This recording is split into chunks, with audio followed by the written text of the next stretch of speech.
Afternoon, everyone. Myself, Dr. Divyang Vyas, and on behalf of Faculty of Commerce, Parul University, I welcome you all on today's webinar on research problem formulation, the tough start. As someone truly said that the best research you can do is talk with experts. So let me take this opportunity to introduce our eminent speaker, Dr. Mehul Thakkar sir, who is currently working as Associate Professor in HRM and University Placement and Counseling Head at Navsari Agriculture University, Gujarat.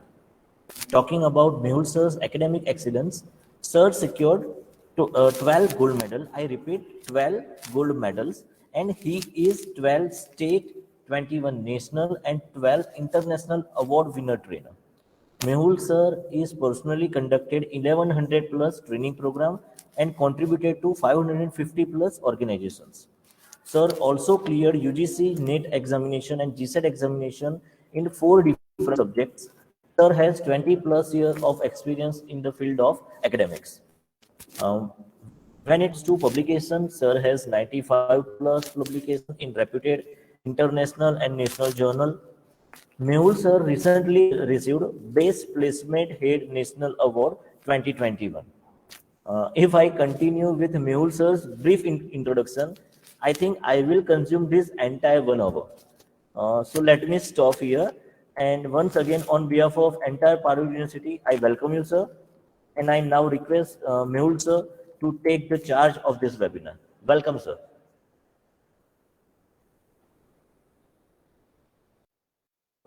Sir, you are not audible. Sir, you are not audible. Just a moment. I forgot Yeah, to switch yeah. on my mic. Done. Thank you so much, sir, for this generous introduction. I'm not very sure whether I deserve all these hi-fi adjectives or not. The time will say. The participants, these are the real horses. I want to have something from these horses' mouth at the end of the webinar, that whether they felt it a sort of value addition before they can compare themselves, that before they attended this webinar and after attending this webinar, whether they have felt any sort of value addition or not.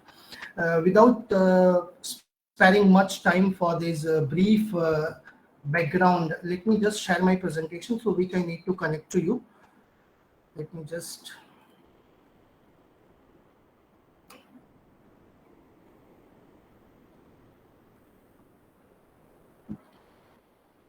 So just confirm, is it visible?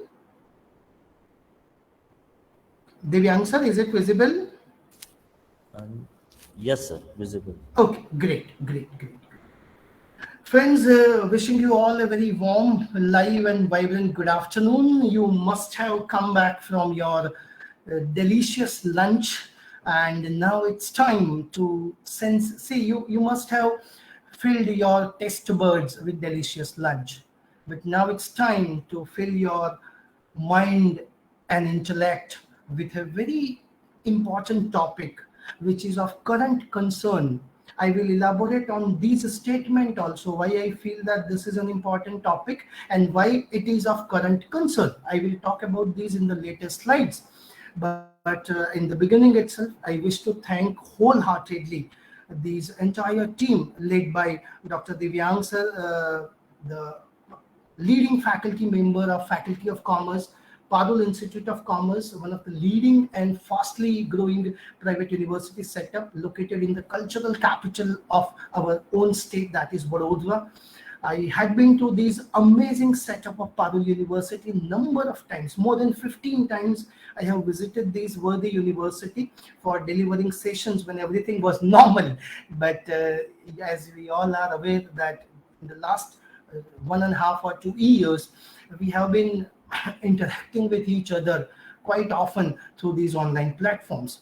So I'm very much thankful to Divyang sir and all other stalwarts of Parul Institute of Commerce, Faculty of Commerce, and as well Parul University itself for showing continuous faith and interest in my competencies as a facilitator, as a trainer, and giving me this golden opportunity to interact with these budding commerce guys. So far as I understand, that people who are joining, they have a background of commerce or say management or somewhat related field.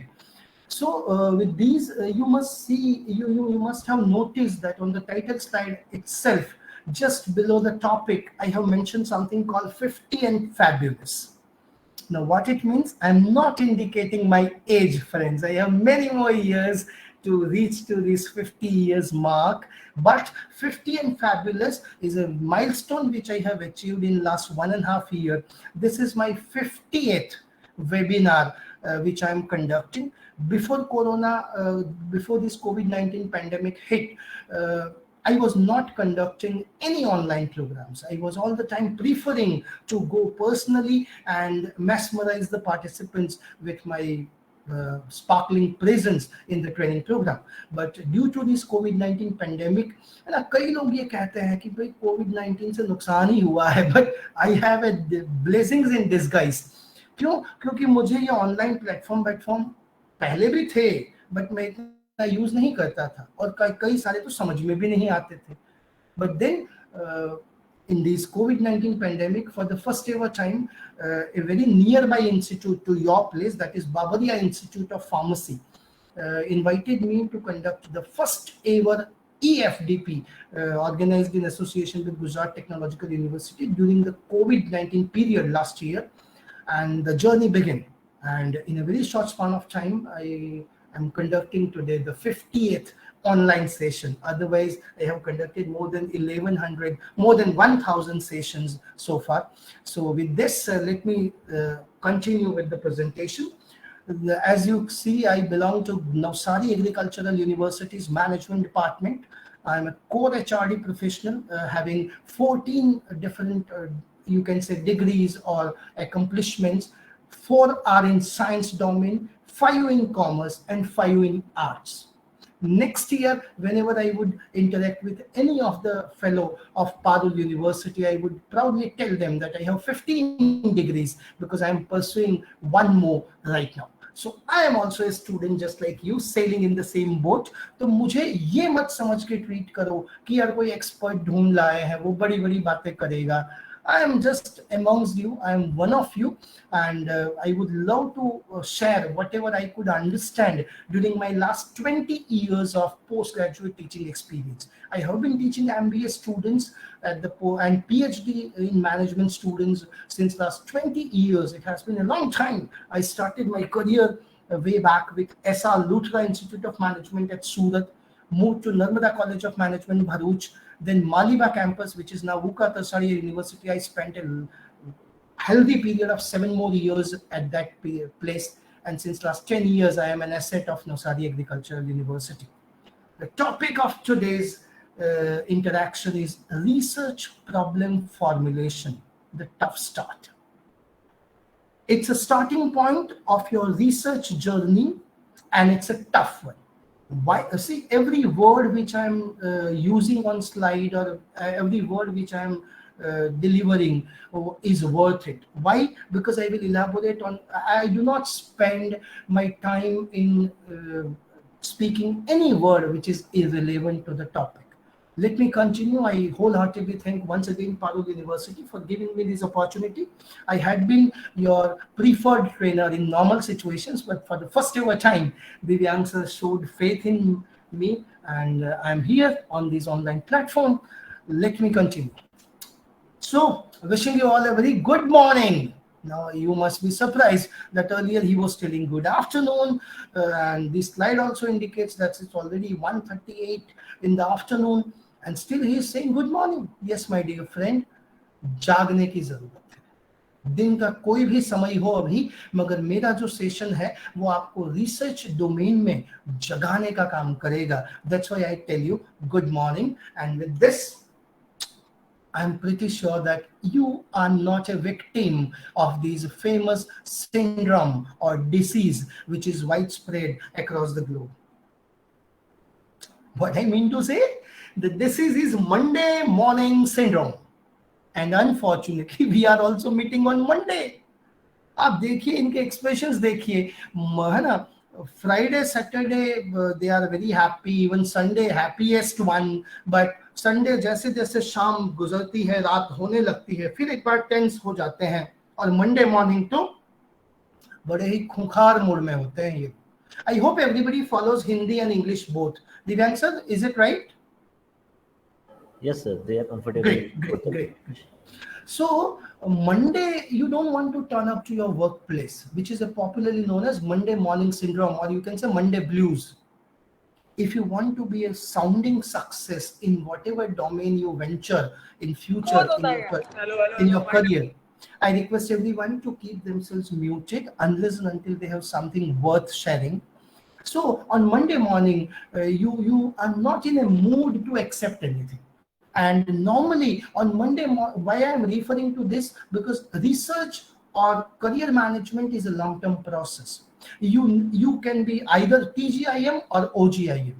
Right now, you need to decide what you are. TGIM are positive-minded people. They can even fight in recession. They will get the job even in recessionary pressures. What they mean? On Monday morning, they say, "Thank God, it's Monday. I'm back with my renewed energy. I have rested on Saturday and Sunday, and I will fight with the circumstances." But many of us are OGIM. On Monday morning, what they say? "Oh God, it's Monday. Do I need to turn up to workplace one more time?" And these are the people on Monday morning. उनके हालात कैसे होते हैं? Just like this. Boss को उनके पीछे लगना पड़ता है literally. Now assess yourself, are you a TGIM or OGIM? और मेरी दिक्कतें तो क्यों ज्यादा है? आपको मैं मंडे मिल रहा हूं, वो भी ऑनलाइन मिल रहा हूं, और वो भी पोस्ट लंच में मिल रहा हूं. Just imagine, post lunch sessions are acid test for any teacher, trainer or even the participants. But teacher trainer के लिए इतनी मुश्किल इसलिए नहीं होती है कि he can be very active because he is delivering. But for participants, एक तो खाना खाया होता है भरपेट और फिर बैठे होते हैं, और एक तो ऑनलाइन है तो कोई देखने वाला है नहीं, तो हमें तो सिर्फ ज्वाइन कर लिया है, एंड फिर धीरे धीरे धीरे we feel like having a nap. झोंका આવે છે સિમ્પલ ગુજરાતીમાં. And if somebody is talking to us on a topic which we may encounter at a future, it is not of immediate relevance कि हम PhD कर रहे हैं और हमें इसकी जरूरत पड़ गई, ऐसा नहीं है.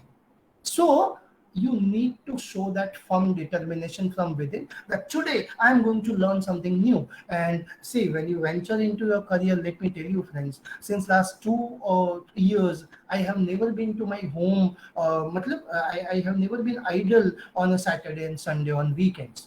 Otherwise I work in government university, so Saturday Sunday कोई पूछता नहीं है. But still, in career, sometimes even today I missed my lunch, I skipped my lunch because I wanted to talk to you. So what is important that you need to decide. I skip one video which I desperately wanted to show you, but I skip at this moment, but because I want to come on the main concern very soon. So I am skipping this video right now, and we continue in our journey. Do you know what is the similarity between human mind and parachute? This is my favorite question all the time. Can someone tell me what is the similarity between human mind and parachute? I would be more than glad if someone can respond to this query. Would someone love to try? Arpan Patel is there, Himanshu is there, Mansi, marvelous Mansi is there. खुशी, हम भी खुश होना चाहते हैं आपकी आवाज सुनकर, अगर आप कुछ कह सके तो. Similarity, it's not a technical question, don't treat it as an exam. You just need to give your opinion. What is the similarity? If you won't respond now on what I won't ask the question, तो बोले ये बड़ा अच्छा है, कोई बोलेगा नहीं. भाई देखो, teaching and learning and training goes hand in hand. आप जितना रिस्पॉन्ड करोगे उतना ही we will remain connected to each other. But okay, great. Dr. Divyang has taken the lead, being the facilitator. He could understand that if I will wait for the responses, probably we will miss the important time. He rightly mentioned what I was looking for. He told that both works well only when they are open, my dear friends. Indirectly, what I am pinpointing, I am trying to tell you that keep your minds in the state of parachute, keep it open. आप सोचिए कई बार हम exam hall के बाहर तक सब याद होता है, जैसे ही एग्जाम में बैठे और एग्जाम खत्म हुआ उसके बाद कोई पूछे कैसा रहा पेपर, बोले यहाँ एंटर हुआ तब तक सब याद था, फिर सब मिक्स हो गया। लॉ ऑफ डिमांड पूछा था, मैंने सप्लाई का ग्राफ ड्रॉ कर दिया। इनकम इलास्टिसिटी पूछी थी, मैंने कुछ और लिख दिया। मतलब माइंड भी अगर एग्जाम हॉल में काम के वक्त नहीं खुला तो गए काम से। आप एरोप्लेन से कूद पड़े thinking that your parachute will open up, and if it doesn't get open, if it doesn't open up, then आपका ऊपर का टिकट कट जाता है। So keep your mind in the state of openness, because we are meeting in post lunch session. और अभी के हालात कैसे होंगे कोई वीडियो में दिख नहीं रहा है, मगर धीरे धीरे ये हालात हो सकते हैं। That's why it's a tough start for me also, because it's a post-lunch session. I am not coming face to face to you. I had been to your faculty of social work, management institutes, faculty of pharmacy for the refresher courses for registered pharmacists. I had been number of, even for international students who visit your institute in summer. I have conducted quite a few sessions for those international students also of Germany. But this is a tough start. But let me do justice. Friends, in this era, we live in knowledge economy. And if someone tell you that I know everything, then please remember two things are possible. Either he is making you fool or he is the most foolish person on this earth. Knowledge is increasing like an unprecedented rate. I am PhD in HRD. I cannot claim I know everything in HRD because I need to continuously update myself. But I surely should know that there are two domains, things which I know and things which I don't know. The problem is not with things that I know, because it's okay. But things which I don't know, it gets divided into two parts. The first part is I don't know and I need not to know. Say for example, if somebody asks me, sir, can you cook delicious bataka poha or pav bhaji for us? I would say, no, I can't do. No. But I don't know how to cook it. But I need not to know because I have a beautiful wife who cooks very good, and that's why I'm not a good husband. I am not helping her in household work. But still, my life is happy. This does not affect my career. So I need not to worry about this. But look at the second part, which I am showing right now. I don't know, but I need to know. Yes, my dear friends, we are going to talk on a topic which probably many of you may not be knowing, but you can't compromise. You need to know these things. And कई लोगों को तो यही पता नहीं होता है कि what they know and what they don't know. हाँ, I don't know what I don't know. इतना अज्ञानी हूं मैं, या तो इतना ब्लाइंड हो जाता हूं कि मुझे खुद पता नहीं है कि मुझे क्या पता नहीं है. अगर आपकी ये हालत है तो it's a big worry, but I'm pretty sure that if you are studying in a worthy university, a very reputed one, that is Parul University, then obviously you are ready. So get ready. And my question to you, all of you, is, before I raise the question also, you must remember that between your known things and unknown things, there are big doors. अगर आप जानना चाहते हैं जो आप अभी नहीं जानते हैं, तो what you need to do, you just need to knock at the door and a person on the other side will open that door. So your unknown things will become known to you. You have just knocked at my door by joining in this webinar. I am opening the door to you, and my question is still the same. Are you ready? Yes. Since you have joined, I assume that you all are ready and super excited. I am all the time super excited to talk to you. Let's ponder upon. हमारे देश में आपने हमेशा देखा होगा कि धर्म और प्योर साइंस दोनों एक दूसरे के साथ फाइट करते रहते हैं. आस्था का जहां प्रश्न होता है तो बोले विज्ञान कुछ काम नहीं करता है. अभी आप देखिए मंदिरों में भीड़ अभी भी उमड़ रही है कोरोना को भूल के. सो आस्था और विज्ञान का संगम नहीं दिखता है. But in some cases you will find that. Just remember the battle of Kurukshetra, when Lord Krishna gave preachings of Bhagavad Gita to Arjuna, and one of the essence of that preaching was परिवर्तन ही संसार का नियम है. Change is the only permanent thing in your life, friends.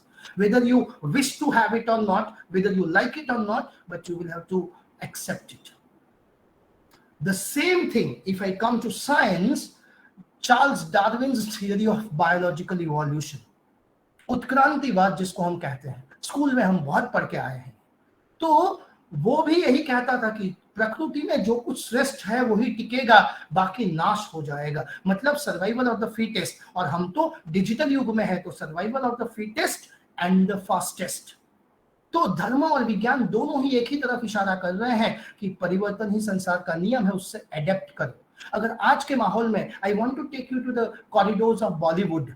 One of the very super hit movie of Yash Raj camp, Mohabbatein, उसमें खड़ूस principal दिखाया था, played by millennium superstar Amitabh Bachchan, जो कहता है 25 सालों से मैंने यह जगह परंपरा, प्रतिष्ठा और अनुशासन से चलाई है.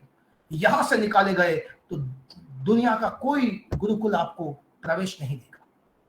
और उस फिल्म में बार बार ये बोलता है कि भाई ये कैरेक्टर कि I don't like changes, mister Raj, मुझे परिवर्तन पसंद नहीं है. आप देखिए, अगर हम में से किसी की भी ऐसी मानसिकता हो गई, आई डोंट लाइक चेंजेस, तो हमारा क्या होगा? हम डायनासोर है इस युग के, कभी भी हम विलुप्त हो जाएंगे डायनासोर की तरह. So adapt to the situation. Survival of the fittest and the fastest. आप टॉपिक सोचते रहे, पथारी करता करता सवार થઈ જાય ઘણાને, है ना? मारे रिसर्च करવું છે, I want to do research, I want to do research. बहुत सारी बातें करते रहते हैं, उनकी बातों से कोई हिंट लेके अपना टॉपिक बना के पीएचडी थीसिस जमा कर देता है, और ये लोग फिर भी वहीं के वहीं अटके पड़े होते हैं. मैं किसकी बात कर रहा हूं? मेरी खुद की. यस माय फ्रेंड्स, मैं अपनी स्टोरी सुना रहा हूं आपको. मेरे साथ ये हो चुका है. मैं उनके नाम तक आपको बताऊंगा किन्होंने ऐसा किया था. वो अभी भी गुजरात में है. We continue with this. Lot of things have changed in the recent times. We have been to normal, to abnormal, to new normal. अभी भी नॉर्मल तो लग नहीं रहा है, क्योंकि अभी भी ओमिक्रॉन का खतरा बना हुआ है. But these short phase has lasting impact on the trajectory of our teaching, learning, business, economy, job market, reading habits, life, career, everywhere. We have moved to classroom, to e-teaching, learning, to online, to blended. Everything is online now. But out of these major changes, one thing has not changed. We are already into industry 4.0 and education 4.0. And now, last year, you must be well aware that new education policy or national education policy 2020 has also come forward. हम research problem formulation topic को new education policy में जो धाराएं दी गई है, we would love to collaborate with that also. In this era, ignorance is no more a bliss. अज्ञानता आशीर्वाद नहीं है. आपको जानना पड़ेगा कि what are the do's and don'ts for research problem formulation and why it is considered to be the tough start. I hope my pace is okay. Major changes have happened, but one thing has not changed. That is the significance of correctly formulating the research problem. Bollywood का एक गाना है, 100 साल पहले मुझे तुमसे प्यार था, मुझे तुमसे प्यार है, आज भी है और कल भी रहेगा. Yes, my friends. Yesterday also it was important, today also it is important, and in future it will be more important to identify, to formulate the correct research problem. I have been a victim of this. One of my PhD student, my first ever PhD student, was also a victim of this because we could not correctly formulate the research problem. कई लोग ये सोचते होंगे तो ये हमें क्या सिखाएगा? भाई मैंने हालातों से सीखा है. I have passed through these things. So despite the fact that I have become an international brand with lot many achievements, but still I love to quote my own experiences in these research journey. You must have seen on the title slide, whatever I talk should make sense, because I am probably the only Indian faculty member who has won 10 Best Research Papers Award, 7 international, 3 national, and 1 Best PhD Thesis National Level Award at IIT. And I defeated a fellow from IIM in my competition. It was a competition. So research में मेरा अनुभव और मेरा experience बहुत ज्यादा है. भले ही मैंने गलतियां करी मगर उन गलतियों को रिपीट नहीं किया. और आपके लिए ये फीड फॉरवर्ड मैकेनिज्म है. नॉर्मली लोग फीडबैक देते हैं. Feedback is just like postmortem. आदमी मर गया, उसके बाद पोस्टमार्टम किया जाता है कि क्यों मरा. वो फीडबैक होता है कि कैसा था. भाई फीडबैक की जरूरत नहीं है. दिव्यांग सर को मैं धन्यवाद देना चाहूंगा और पारुल यूनिवर्सिटी को भी कि दे थॉट ऑफ कि let's feed forward to these young generation that what care they should take for correctly identifying and formulating the research agenda, research problem. With this, let's ponder why on a sunny afternoon we are having such a discussion through this online platform. Because Indian economy, Indian education system or national education policy or new education policy, अगर आप देखें, we are going to be the third largest economy in the world. This is not a statement of our most popular Prime Minister Narendra Modi ji, but it is the prediction of the economist. It will be driven by knowledge resources and not by natural resources. Obviously, we are the second largest education system in the world. And to revamp it, to rejuvenate it, we have come up with national education policy. उसके कुछ प्रावधान मैं आपको दिखाना चाहूंगा जो research को affect कर रहे हैं. इंडिया में अभी there are 845 universities and approximately 40,000 higher education institutes. Highly fragmented education system we have, and GER, gross enrollment ratio, is merely only in higher education is 26.3%. Nearly 3.5 crore students are there in higher education system. You should feel privileged because आप cream layer में आते हैं. सिर्फ 26% लोग higher education तक पहुंच पाते हैं. आप उनमें से एक हो. की चेंजेस नेशनल एजुकेशन पॉलिसी के मुताबिक क्या आएंगे? एक तो ये UGC, AICT, medical council of India जो अब एनएमसी है, national medical commission, Indian nursing council, ऐसे जो पीसीआई और ये सब जो है, they will be merged into a single body. कई बार आप देखें यूजीसी और एआईसीटी के नॉर्म्स अलग हैं. अगर आपको प्राइवेट यूनिवर्सिटी में सेल्फ फाइनेंस कॉलेज में असिस्टेंट प्रोफेसर बनना है तो their rule says in management program in commerce, their rule says you must have a first class in your post graduation degree.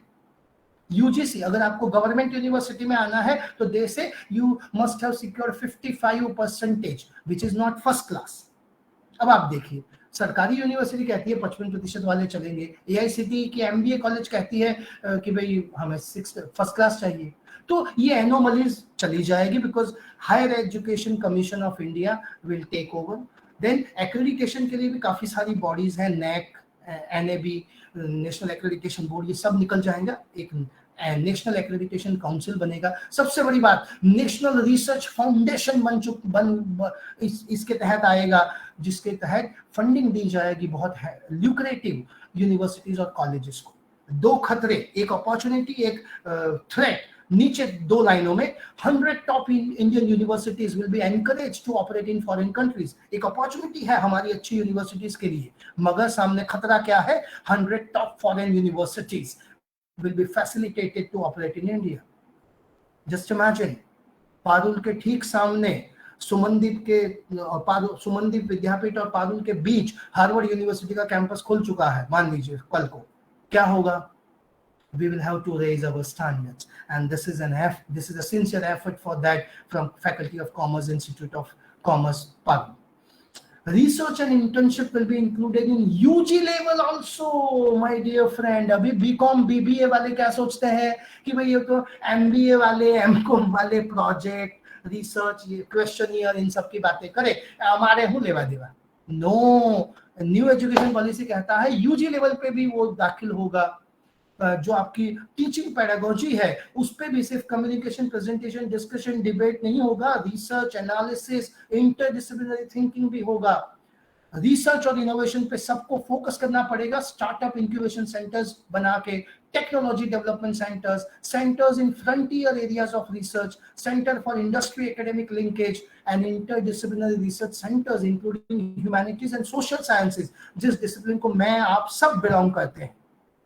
सबसे बड़ी बात जो मोटिवेटिंग है, based on academic and research performance, faculty incentives and accountability will be fixed. अब आप सोचिए, हर साल जो इंक्रीमेंट आता है वो अब आपका हक नहीं है, बर्थ राइट नहीं है. उस पे लिंक किया जाएगा कि भाई आपके कितने इम्पैक्ट फैक्टर में पेपर्स हैं, आपका एच इंडेक्स क्या है, ये सब बातें आएंगी. अब इवन उसको इंसेंटिव्स भी दिया जाएगा, जैसे कंपनीज में होता है पे बेस्ड परफॉर्मेंस, वेरिएबल पे आएगा अब एकेडमिक में भी, जो हम पहले कभी नहीं सोच पाते थे, और वो रिसर्च पे होगा. Faculty fast track promotion system for high impact research. अगर आपने ये कर दिखाया तो आप है ना वो क्राइटेरिया भूल जाओ, आपको सीधा ऊपर रख देंगे star performer. Focus is on achieving sustainable education development goal, और ग्रॉस एनरोलमेंट रेशियो जो 26.3 है उसको 50% ले जाना है. तो अभी मान लीजिए किसी को लगता है कि भाई सर अभी ही इतना है ना डिमांड सप्लाई इम्बैलेंस है, तो डबल हो जाएगा तो क्या होगा. नहीं, इतनी अपॉर्चुनिटीज हैं. और बिगेस्ट प्रॉब्लम इज, हमें बचपन से सिखाया गया कि भारत की सबसे बड़ी समस्या क्या है, what is the biggest problem of India, बोले पॉपुलेशन. वस्ती વધારો એ ભારતની મૂળભૂત સમસ્યા છે. આપણે બાળપણથી આવું જ શીખવેલું છે. चाइना हमसे ज्यादा पॉपुलेटेड है. कभी चाइना ने ये बोला कि my population is my problem. No, that population is the strength. ours is liability. Why? Because our population is not adequately skilled. Our young graduates, postgraduates are not adequately employable. डिग्रियां हैं, distinction है, gold medals हैं, मगर रोजगारी पाने की क्षमता नहीं है. Even all PhD registered students will get teaching assignments and will get paid for that. Just imagine. अभी प्रीमियर इंस्टीट्यूट्स तो ये कर ही रही है, IIM में और ऐसे प्रीमियर इंस्टीट्यूट्स में जाओ तो PhD जो कर रहा होता है वो बंदा पढ़ा भी रहा होता है. Then research and innovation investment in India अभी तो सिर्फ 0.69 ऑफ जीडीपी है, परसेंट ऑफ जीडीपी. उसको 3% पे ले जाना है, जो करीब 4 गुना उसमें बढ़ोतरी होगी. इसीलिए रिसर्च और इंटर्नशिप्स को यूजी लेवल पे भी डाला गया है. दूसरा, networking with industries and other higher education institutes for research and collaborations, focus on creating IPR, वो भी एक प्रावधान है इसमें. अब मैं आता हूं, ये मैंने क्या दिखाया आपको, न्यू एजुकेशन पॉलिसी जिसकी बहुत हवा चल रही है, जिसके बारे में बहुत ऑप्टिमिस्टिक अंदाज लगाए जा रहे हैं. I was a lead speaker in the national workshop on new education policy and innovation in higher education in the recent time. So I thought that some of the provisions which are linked to research I should share with you. That's why I shared with you. Now, let me, before I jump on to my core area, let me just remove some myth, foggy condition in your mind. बहुत सारी भ्रमणाएं हैं हमारे दिमागों में. किस बारे में? Formulation of research problem के बारे में. आपकी स्क्रीन पर 2 फोटो दिखाई पड़ रही है. Who is this guy? You must know this. बहुत जल्दी आंसर आना चाहिए इस पे. तो Virender Sehwag. Yes, absolutely. The explosive विस्फोटक बल्लेबाज, हमारा प्रमुख बल्लेबाज, opening batsman of Indian cricket team. अब आप सोचिए, साला रिसर्च प्रॉब्लम फॉर्मुलेशन समझा रहा है, क्रिकेट का वीरेंद्र सहवाग का फोटो लगा रहा है. वीरेंद्र सहवाग ने कब रिसर्च किया था? नहीं, I am coming to the topic friends. आप देखिए, भारत में क्रिकेट हमारा रिलीजियन है और क्रिकेटर्स हमारे गॉड्स हैं. तो वीरेंद्र सहवाग हमें पता है. ये बंदा जब भी खेलता था उसका 1 लाइन स्टेटमेंट क्या होता था पता है? 1 लाइन स्टेटमेंट यही था इसका, the best form of defence is attack. मतलब attack is the best defence. पहली गेंद पे देख धनाधन, पहली गेंद पे भी वो छक्का लगा सकता है. ये जब खेलने आता था ना तो लोग वॉशरूम तक नहीं जाते थे, रोक के बैठे रहते थे कि बोले यार वॉशरूम गए, इसने 4 छक्के लगा दिए. कुछ भी हो सकता है ये जब क्रीज पे है. But the myth about research problem formulation. Why I am popular? Because I keep on using cricket, Bollywood, politics in a serious topic kind of research problem formulation also. If you follow this, attack is the best defense for formulation of research problem, then this is myth. You are wrong, my dear friend. Don't be aggressive. Don't be in Hari like Sehwag. Sehwag छक्के भी लगाता था, fastest 50-100 भी बना देता था, मगर आपको पता होगा कई मैचेस में वो बहुत कम स्कोर पे, कई में 0 पे फर्स्ट बॉल पे भी आउट हुआ था, कई में बहुत अच्छा खेल रहा था फिर 100 कन्वर्ट नहीं कर पाया। So don't be in hurry, don't be in aggression, don't be in है ना attacking more while deciding about your research problem। मैंने कई सारे ऐसे देखे हैं, सब कर रहे हैं, मतलब उत्साह में एक थोड़ा ग्लैमर लगता है कि मैं डॉक्टर बन जाऊंगा, मेरा रिसर्च पेपर पब्लिश हो जाएगा, समथिंग लाइक दिस, और वो बंदा कूद पड़ता है अग्रेशन के साथ। It's not the case of aggression, it's the case of passion, patience and perfection। Passion, patience, perfection, तब जाके आप रिसर्च प्रॉब्लम को अच्छे से फॉर्मुलेट कर पाओगे। I hope I am reaching to your minds. भले ही हम संवाद नहीं कर पा रहे हैं बिकॉज ऑनलाइन प्लेटफॉर्म है, तो फिर भी मैं मान के चलता हूं कि I am reaching to your minds what ever I want to tell you. Let's go to the second myth. Second myth क्या है हमारा? Team work. बोले टुगेदर एवरीवन अचीव्स मोर। इसका बहुत गलत इस्तेमाल होता है रिसर्च में। क्या होता है, मान लीजिए मैं दिव्यांग सर को अब जानने लगा, वो मुझे जानते हैं, मेरे अच्छे दोस्त बन गए हैं। मैं क्या कहूंगा, दिव्यांग सर मैं अपने यहाँ एक रिसर्च पेपर कहीं भी पब्लिश करूंगा, प्रेजेंट करूंगा, तो आपका नाम डाल दूंगा, आप गिव एंड टेक में मेरा नाम डाल दीजिएगा। आपके किसी बच्चे का क्वेश्चनियर हो, वहां प्रोजेक्ट हो रहा हो, आप मुझे दीजिएगा, मैं अपने बच्चे को करवा दूंगा। रिसर्च में ये शॉर्टकट्स नहीं चलते हैं, उसमें तो आप ही आपकी नाव के खिवैया हैं, आपको ही अपनी नाव पार लगानी है। इसमें टीम वर्क नहीं चलता, क्योंकि अब रूल्स बहुत स्ट्रिक्ट है। प्लेगरिज्म पे, कट कॉपी पेस्ट जो चल रहा था हमारा अब तक, उस पे काफी हद तक अब दबाव बन रहा है। So don't adopt this kind of shortcuts. ये बात टुगेदर एवरीवन अचीव्स मोर बाकी डोमेन्स में चल सकती है, रिसर्च जब करने बैठो तो ये शॉर्टकट माना जाएगा आपका। अब करेक्ट नोशन क्या है, आपकी करेक्ट थिंकिंग क्या होनी चाहिए regarding formulation of research problem, मैं उस पर आता हूं। हाँ, टीम वर्क नहीं करना है तो भाई who can help me, motivate me. अगर आप अपने आप से ये सवाल पूछे तो आंसर यही आएगा, ओनली मी। यस, आप ही अपने खिवैया है। करेक्ट नोशन क्या होना चाहिए? अभी हम ओमिक्रॉन कोरोना सबसे जूझ रहे हैं, तो आपने देखा होगा mask, social distance, vaccine, hand sanitizer, अब तो बूस्टर डोज की भी बात चल रही है। तो इन सब केसेस में मेडिकल साइंस का एक फंडा है, prevention is better than cure. Yes, time लीजिए अपना, है ना। रिसर्च प्रॉब्लम आइडेंटिफाई करने में, उसको फॉर्मुलेट करने में अगर 1 साल भी लग जाता है ना, तो it is worth it my dear friends. क्यों? Because see, once you identify the real researchable problem, your path would become easy. मैंने ऐसे कई सारे देखे हैं जो उत्साह में ले लेते हैं कुछ इमर्जिंग एरिया, काम चालू कर देते हैं, रजिस्ट्रेशन हो जाता है पीएचडी में, या तो कोई पेपर बना रहा है, मान लीजिए हम सिर्फ पीएचडी की क्यों बात करें, कोई पेपर बना रहा है, रिसर्च पेपर किसी जर्नल में डालने के लिए, उत्साह में उठा तो लेता है इमर्जिंग एरिया। फिर आगे जैसे जैसे बढ़ता है उसको पता चलता है, ओ इसमें डेटा इतने मिलेंगे नहीं, मेरा सैंपल साइज इतना था, बट इतने तो रिस्पॉन्डेंट्स मिल नहीं पाएंगे। फिर शॉर्टकट्स, मैनिपुलेशंस चलते हैं। तो भाई पहले सोचा होता, है ना। मैं खुद इसका विक्टिम हो चुका हूं।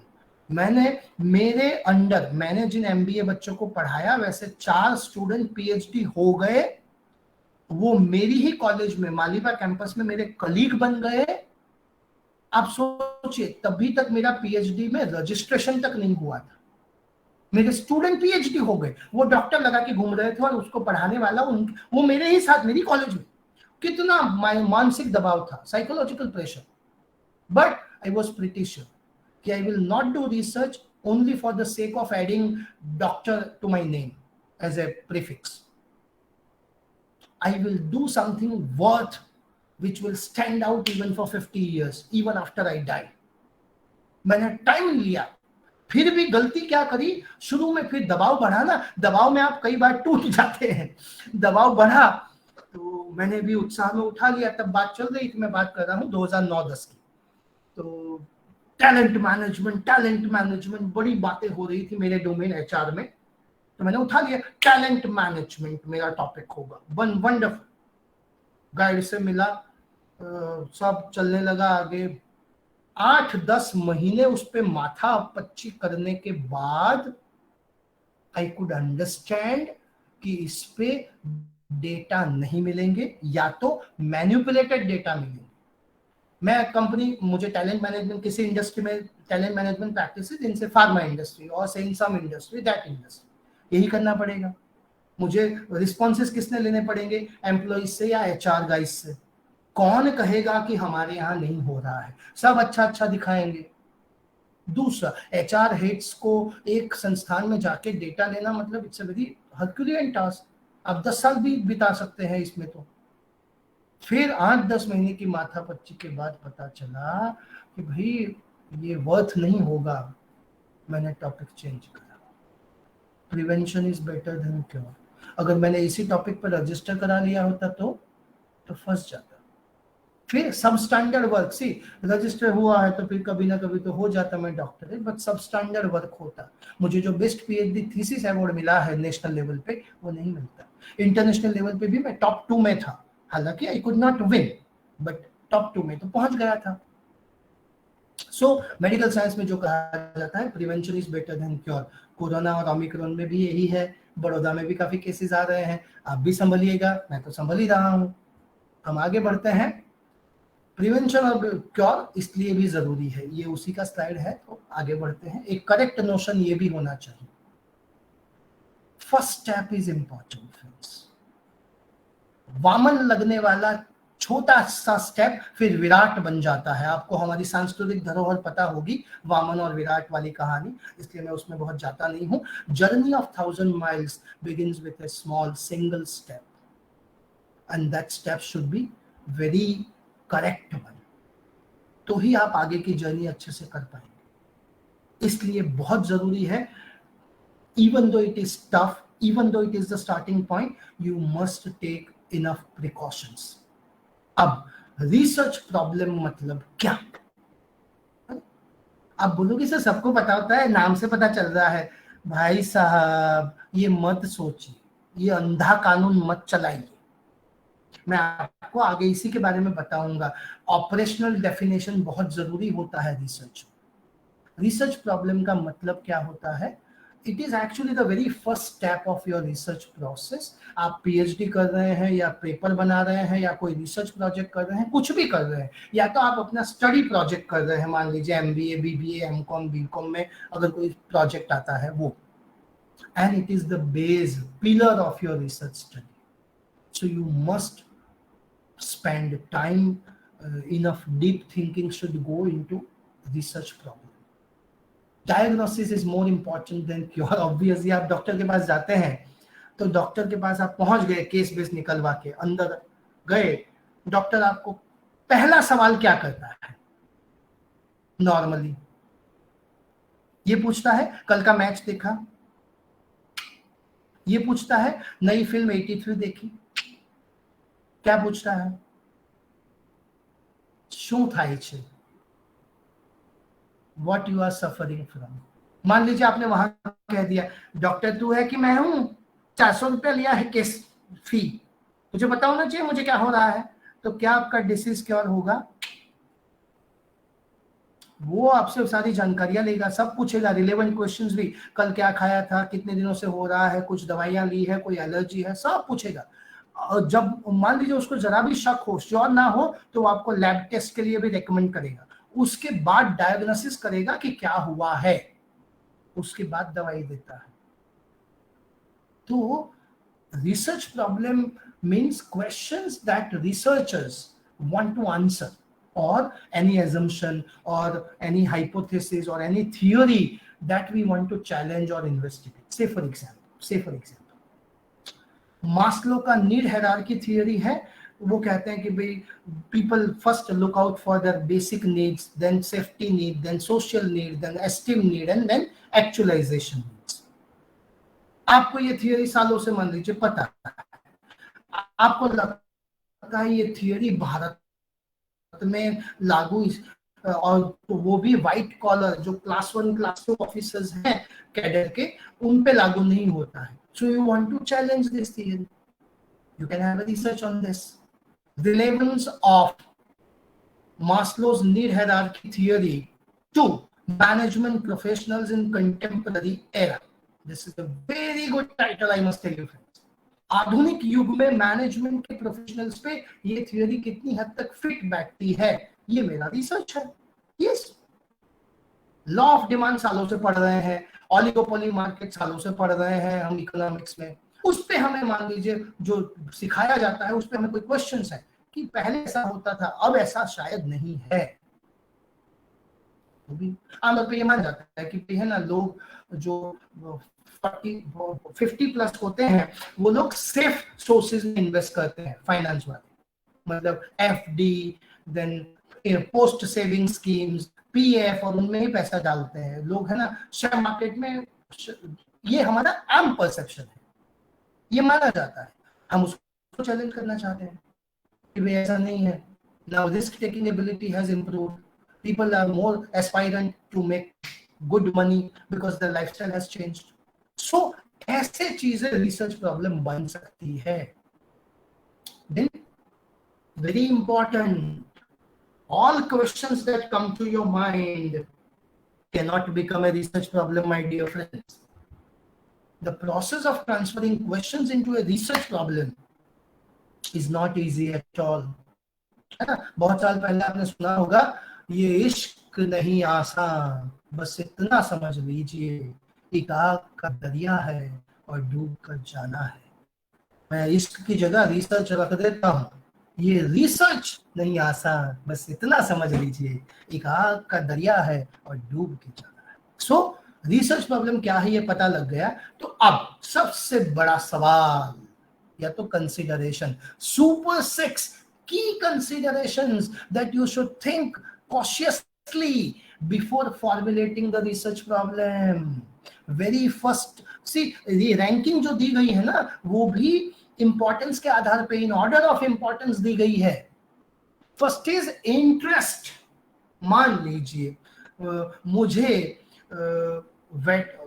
वेटेनरी जो आपने गाय भैंस और ये सब जो है उसमें कोई इंटरेस्ट ही नहीं है, और मैं रिसर्च प्रॉब्लम ले आता हूं that veterinary practices adopted by dairy farmers in South Gujarat region. This is my, I want to write a paper on this, or I want to do a project on this, or this is my PhD title, say for example. क्या होगा? I will be completely dependent on a veterinary guy because this is not my interest area. So कई बार है ना, हईसो मतलब अभी market में जो चल रहा होता है तो सब खुद पढ़ते हैं. फॉर एग्जांपल अभी कोविड-19 के काफी सारे पेपर लिखे जा रहे हैं कि व्हाट हैपेंड इन द कोविड-19 या पोस्ट कोविड-19 एरा में क्या है, career management concerns of youth in post covid era, या तो placement scenario in post covid era, या तो teachers anxiety and burnout in post covid era. बहुत सारी चीजें है ना, कोविड को लिंक करके सब कर रहे हैं. मैंने भी कि पॉपुलर है, अभी चल रहा है, बज़ वर्ड है, खुद पढ़ो, बट मेरा इंटरेस्ट नहीं है. क्या होगा?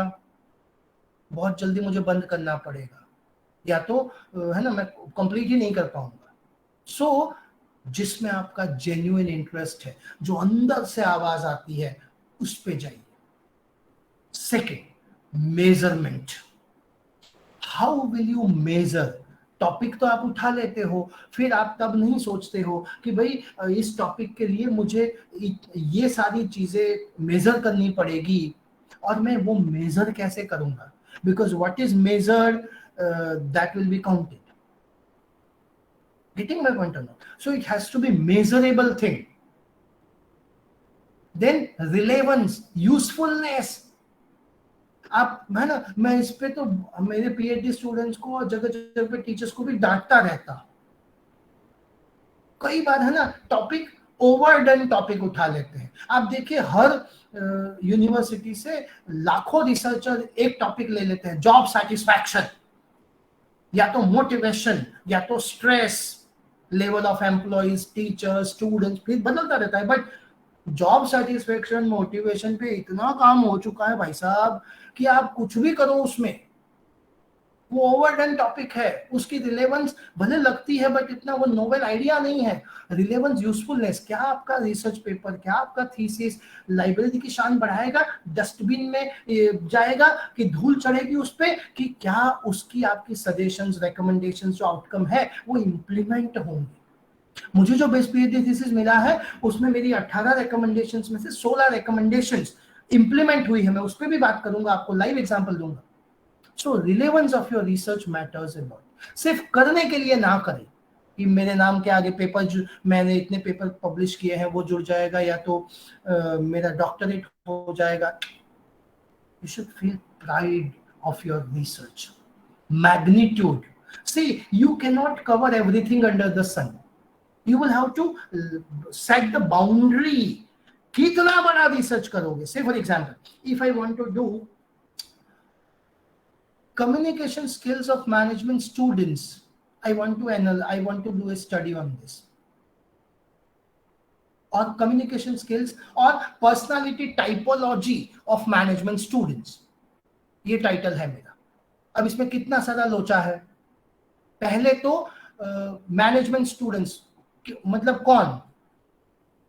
बीबीए वाले, under graduate, post graduate, PhD वाले, कौन? सिर्फ मैनेजमेंट मतलब जो एमबीए बीबीए कर रहे हैं वही, कि कॉमर्स वाले भी इसका हिस्सा होंगे, सोशल वर्क वाले, ये सब भी मैनेजमेंट के रिलेटेड डिसिप्लिन है। फिर कहाँ करोगे? गुजरात में? चलो फिर रिफ्रेम किया, personality typology of management students in Gujarat. तो गुजरात में कितने यूनिवर्सिटीज हैं, कितने कॉलेजेस हैं जो मैनेजमेंट के रिलेटेड ग्रेजुएट, पोस्ट ग्रेजुएट और पीएचडी चलाते हैं? क्या सब में करोगे? तो मर जाएंगे, पूरा जिंदगी चला जाएगा। तो इसीलिए मैग्नीट्यूड कितना बड़ा, गेटिंग मैं, say for example organizational role stress level of teachers, तो मैग्नीट्यूड पता नहीं चलता। मैं कहता हूं टीचर्स इन गुजरात, ओके, पूरे गुजरात का करोगे? नहीं नहीं सर, इतना तो इन साउथ गुजरात, ओके। तो टीचर का क्या मतलब है? जूनियर केजी में पढ़ाता है वो भी टीचर है, कॉलेज में पढ़ाता है वो भी टीचर है, आईआईएम में पढ़ाता है वो भी टीचर है। तो मुझे डिफाइन करना पड़ेगा ना मैग्नीट्यूड, नहीं तो you can not complete anything under the sun. PhD या तो रिसर्च क्या होता है? Knowing everything about something. Remember my words, knowing everything about something. छोटा टॉपिक जिसमें आप डूब जाए। समंदर में कूदोगे तो वैसे भी डूब जाने हो, कुछ नहीं निकलेगा। Magnetic expertise, yes, important thing. आप તમારી જેમાં ચાંચ ડૂબતી હોય તે લેવાનું ભાઈ સાહેબ। તમને, if you don't understand, say for example मुझे different kind of ratios of finance I don't understand, and then still I pick up financial analysis of fertilizer industry in Gujarat, क्या होगा? औंधे मुंह में पटका जाऊंगा। क्यों? मुझे पता ही नहीं है, बेसिक्स ऑफ द फील्ड नहीं पता है। हमारे स्टार्टअप्स भी इसीलिए फेल होते हैं, उठा लेते हैं कुछ भी, इसका चला है तो मेरा भी चलेगा, फिर डूब जाता है। क्यों? क्योंकि एक्सपर्टीज नहीं है आपकी। कोर कॉम्पिटेंसी पे खेलिए भाई साहब, है ना। मैं इंटरनेशनल ट्रेनर होने के बावजूद भी कई बार मुझे कंपनियां फोन करती है कि भाई हमें ना कोई टॉपिक, कि भाई हमें टेक्निकल ट्रेनिंग कराना है सेफ्टी और सिक्योरिटी पे। मैं उनको प्यार से मना कर देता हूँ कि sir this is not my core area. See, मुझे तो पैसा मिल रहा होता है तो मैं सोचूं कि भाई चलो कुछ भी दे आऊंगा, आजकल गूगल पे तो सब कुछ मिल जाता है, पीपीटी तो मिल ही जाता है। बट क्या होगा, वो फिर मुझे कभी बुलाएगा नहीं। शॉर्ट टर्म ऑब्जेक्टिव्स मत लो, एक्सपर्टीज पे खेलो, तो आप बड़े दिल से, बड़े कॉन्फिडेंटली शाइन आउट करोगे भाई साहब। Then data sources, research data के आधार पे ही चलेगा, आपका रिसर्च प्रॉब्लम सॉल्व इसी पे होगा। तो डेटा कहां से मिल सकता है? मेजरमेंट अलग चीज है, कैसे मेजर करोगे आपका कंसेप्ट। से फॉर एग्जांपल मैं कहता हूं कि job involvement of employees in sugar factories of south Gujarat करना है मुझे, तो मैं जॉब इन्वॉल्वमेंट कैसे मेजर करूंगा? क्या उनको खुद को पूछूंगा कि भाई आप जॉब इन्वॉल्व हैं, आप ज्यादा टाइम देते हैं कंपनी में? तो कौन कहेगा ना? मैं अभी यहाँ पे जुड़े हैं उन सबसे अगर ऐसा पूछूं, are you enjoying, are you listening to me, तो who will say no no no, हमने सिर्फ ज्वाइन किया है, बैठे हैं शांति से, कोई नहीं कहेगा। सो मेजर कैसे करूंगा? डेटा सोर्सेस क्या है? What are the primary data sources, secondary data sources which I will consider? Will I be able to reach out to them? Will it be easy process to collect the data from these sources? Say for example, एक topic मैंने सोचा है, मेरा दूसरा PhD मैं करना चाहता हूँ उस पे, रक्षा शक्ति यूनिवर्सिटी, हमारा पुलिस मैन का यूनिवर्सिटी पूरे भारत का एकमात्र यहाँ पे है हमारे गुजरात में, उसमें behavioral aspects of those police personnel who are tainted with custodial crimes leading to death. Custody में वो इतना थर्ड डिग्री टॉर्चर देते हैं कि कैदी की मौत हो जाती है। तो ऐसे पुलिस वालों का बिहेवियर कैसा है? वो क्या घर पे भी ऐसे ही, क्योंकि मुझे तो गन भी दे दे तो भी मैं किसी को मार ना पाऊं, ये इतना पैशन, इतना है ना, बहुत यमराज की तरह लोगों को इतना मारते हैं कि मर भी जाते हैं। तो उनके बिहेवियरल एस्पेक्ट्स पर मुझे करना है। अब मान लीजिए टॉपिक बड़ा अच्छा है, बड़ा इनोवेटिव है, बट डेटा सोर्सेज मिलेंगे मुझे? कोई पुलिस वाला कहेगा कि हाँ पिला ने ऊंधो लटकावे लो, फिर मैंने उसको बहुत बड़ा मारा, बहुत बोलता रहा फिर भी मारता रहा, कहेगा कोई? इस पे सरकार मुझे करने देगी? हंगामा हो जाएगा। सो डेटा सोर्सेज के बारे में भी सोचो। कई बार अच्छे टॉपिक दम तोड़ देते हैं क्योंकि आपको डेटा नहीं मिलते। मान लीजिए अभी आप टॉपिक उठाओ, management proficiency of government of Gujarat in handling COVID-19 pandemic situation। फिर करो, क्या होगा? मैनिपुलेशन, आपको अच्छा अच्छा ही दिखाना पड़ेगा। और डेटा कहां से लाओगे? कोई बताएगा आपको सच? So you need to understand this. ये सुपर 6 कंसिडरेशंस है। किसी भी डोमेन में कूद पड़ो उससे। हमारे यहाँ है ना कुछ पुरानी कहावतें हैं जो हमें मिसगाइड करती है रिसर्च में। एक कहावत है, हिम्मत मर्दा तो मदद खुदा। फिर हमारे यहाँ तो मैं वीर नर्मद साउथ गुजरात यूनिवर्सिटी से पीएचडी हूँ, तो वहां पे तो कवि नर्मद वीर रस के कवि थे, तो उनका एक है ना कविता है और पंक्तियां हैं कि भाई या होम करी ने पढ़ो आगे फतेह छे आगे। मतलब सोचो मत, कूद पड़ो भाई, ना ना ना ना ना, आगे है कुआं पीछे है खाई, तो कूदने में नहीं है भलाई, है ना। सोच विचार करके अपनी एक्सपर्टीज, इंटरेस्ट और इन 6 पैरामीटर्स को ध्यान में रख के कूदो। फालतू में इसने किया है इसलिए मैं भी कर सकता हूं, नो नो नो। अब what are the super 6 considerations देख लिए, अब सुपर 7 स्टेप्स क्या है? अगर आप रिसर्च करना चाहते हैं, वो रिसर्च पेपर लिखना चाहते हैं, कोई प्रोजेक्ट करना चाहते हैं कि पीएचडी करना चाहते हैं, कुछ भी, बट पहला स्टेप है identify the broad study area. Say for example finance, marketing, economics, HR, production, operations management, ये ब्रॉड एरियाज है। Could you understand my point? क्योंकि वी आर इंडिविजुअली डिफरेंट। आपके और मेरे लाइकिंग्स या ब्रॉड स्टडी एरिया सेम नहीं हो सकते। इवन आपके साथ जो क्लास में पढ़ रहा है या तो जो आपका कलीग है, क्लासमेट है, वो भले सेम डिग्री में है, आप सारे सेम सब्जेक्ट्स पढ़ रहे हो, बट फिर भी आपका preferred broad study area same नहीं होगा, है ना। किसी को इकोनॉमिक्स अच्छा लगता होगा, किसी को अकाउंटिंग अच्छा लगा होगा, किसी को साइकोलॉजी अच्छा लगता होगा, किसी को सोशियोलॉजी अच्छा लगता होगा, किसी को बिजनेस ऑर्गेनाइजेशन अच्छा लगता होगा, किसी को मैनेजमेंट अच्छा लगता होगा। सो डिफरेंट थिंग्स, है ना। Identify the broad study area first make up your mind. What I did, मैं फंडामेंटली क्लियर था, मुझे एचआर में मतलब ह्यूमन रिसोर्स में करना है। अब एचआर में तो बहुत कुछ है, एचआरएम, एचआरडी, एचआरई, एचआरयू, बहुत सारे सब डोमेन्स हैं। Second is dissect the broad area into sub areas. Giving you an example, मुझे एचआर में करना है, तो एचआर में तो एचआरडी, एचआरएम, एचआरयू, एचआरई, बहुत कुछ। उसके नीचे भी recruitment, selection, performance appraisal, orientation, training and development, then employee welfare, employee safety, employee discipline, organization development, change management, मतलब लंबी कतार है टॉपिक्स की। मुझे भाई मुझे मार्केटिंग में पीएचडी करना है, मुझे फाइनेंस में करना है, मुझे इकोनॉमिक्स में करना है, उसका कोई मतलब, मुझे कॉमर्स में पीएचडी करना है, अरे उसका कोई मतलब नहीं है। कॉमर्स में तो बहुत सारी चीजें आती है, तुम क्या करना चाहते हो? तो सब एरियाज आइडेंटिफाई करो, है ना। सब एरियाज के बाद भी तीसरा स्टेप आता है, mark up your own interest in, say for example HR, then HRD, HRM, HRE, HRU, then recruitment, selection, ये सब हुआ फंक्शंस। उसमें फिर मैंने आइडेंटिफाई किया कि एक होता है quality of work life of employees which is connected to HRD, क्योंकि मेरा डोमेन एचआरडी था, तो मैंने वो आइडेंटिफाई कर दिया। तो मैं बोला क्वालिटी ऑफ वर्क लाइफ पे करूंगा, है ना। इंटरेस्ट और एक्सपर्टाइज दोनों मैच होने चाहिए भाई साहब, नहीं तो रिसर्च आप फ्रूटफुल, यूजफुल, इंप्रेसिव और लॉन्ग लास्टिंग नहीं कर पाओगे। फिर प्रेडेटरी जर्नल्स का जमाना है, पैसे लेके सब छापते हैं, तो you can always do that, but वो शॉर्टकट है।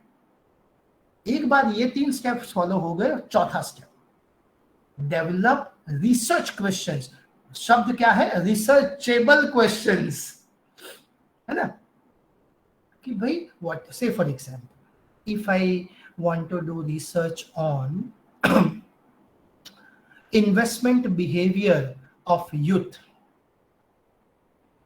of South Gujarat region, तो मुझे इन्वेस्टमेंट बिहेवियर तो रिसर्चेबल, मैं कौन से रिसर्च क्वेश्चंस लेके आगे चलना चाहता हूं कि what is the perception of youth regarding different investment avenues, what is the attitude of youth regarding different investment avenues in South Gujarat region, what is the risk taking ability or propensity of youth for investment in South Gujarat region, what are their preferences for different investment avenues, ये सारे research questions है, आप देखिए, है ना। अब इसमें से कितने रिसर्चेबल है, मतलब मुझे देखना पड़ेगा कि will it be feasible for me to collect data on this, will I be able to collect relevant data to solve this research question, ये आपको सोचना पड़ेगा, है ना। इसलिए रिसर्चेबल क्वेश्चंस होने चाहिए, इसलिए सारे क्वेश्चंस आपको रिसर्च प्रॉब्लम में कन्वर्ट नहीं कर पाते हो। फिर आइडेंटिफाई द रिसर्च गैप, सबसे बड़ा ये पॉइंट है। मैंने टॉपिक लिया क्वालिटी ऑफ वर्क लाइफ, फिर पता चला क्वालिटी ऑफ वर्क लाइफ पे बहुत कुछ हो चुका है, तो quality of work life and job involvement of GSRTC employees लिया मैंने, Gujarat state road transport corporation, जो बसें चलती है ना, सलामत सवारी एसटी हमारी पे। रिसर्च गैप आपको कहां से पता चलता है? इसलिए मैं कहता हूं फॉर्मुलेशन ऑफ रिसर्च प्रॉब्लम में सबसे ज्यादा समय बिताओ।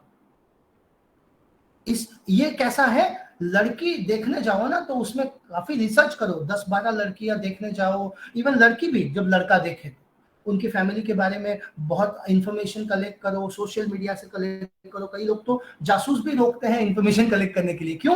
क्योंकि ये जरूरी है, ये पूरी जिंदगी का सवाल है, इसलिए ऐसा ही मामला ये है। Extensive literature review, rich literature review होना चाहिए, जिससे कि आपको पता चले, क्योंकि कई बार हमें अपनी कैबिन में बैठ के अंदाजा नहीं होता है कि बाहर दुनिया में क्या क्या हो चुका है, कई बार हमें पता ही नहीं होता है कि हम जो सोच रहे हैं वो ऑलरेडी 10 लोग करके बैठे हैं। सो आपको क्या हो चुका है वो देखना है। मान लीजिए बहुत कुछ हो चुका है, तो आपको गैप आइडेंटिफाई करना है कि ओके बहुत कुछ हो चुका है, मगर इसमें ये गैप रह गया है, जो गैप रिसर्च गैप है, जो मैं फिल करूंगा, इसलिए मैं ये टॉपिक ले रहा हूं। This is also known as rational and logic defence of your research topic, research problem. मैं आपको अपने पीएचडी थीसिस, जिसपे best PhD thesis national level पे मिला है, वो भी मैं आपको दिखाऊंगा, ये सारे स्टेप्स फॉलो करके दिखाऊंगा। फिर set out and assess your objectives. 2 तरह के ऑब्जेक्टिव्स होते हैं आपके, एक तो मेन या प्राइमरी ऑब्जेक्टिव, जो एक्चुअली तो converting your title into objective होता है। से फॉर एग्जांपल मेरा टॉपिक है, से for example entrepreneurial motivation of commerce students of Parul university, कि इनकी एंटरप्रेन्योरियल जिल क्या है, मोटिवेशन क्या है, ये एंटरप्रेन्योरशिप के लिए कितना उत्साहित है, ये मेरा रिसर्च एरिया है। तो मेरा मेन ऑब्जेक्टिव क्या होगा?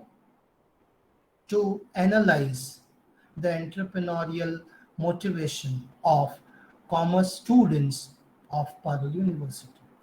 मतलब your topic gets converted into your primary or main objective.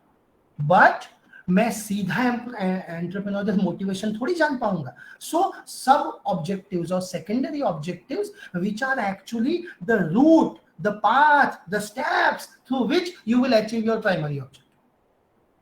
So to study the perception of commerce students of Parul University regarding entrepreneurship.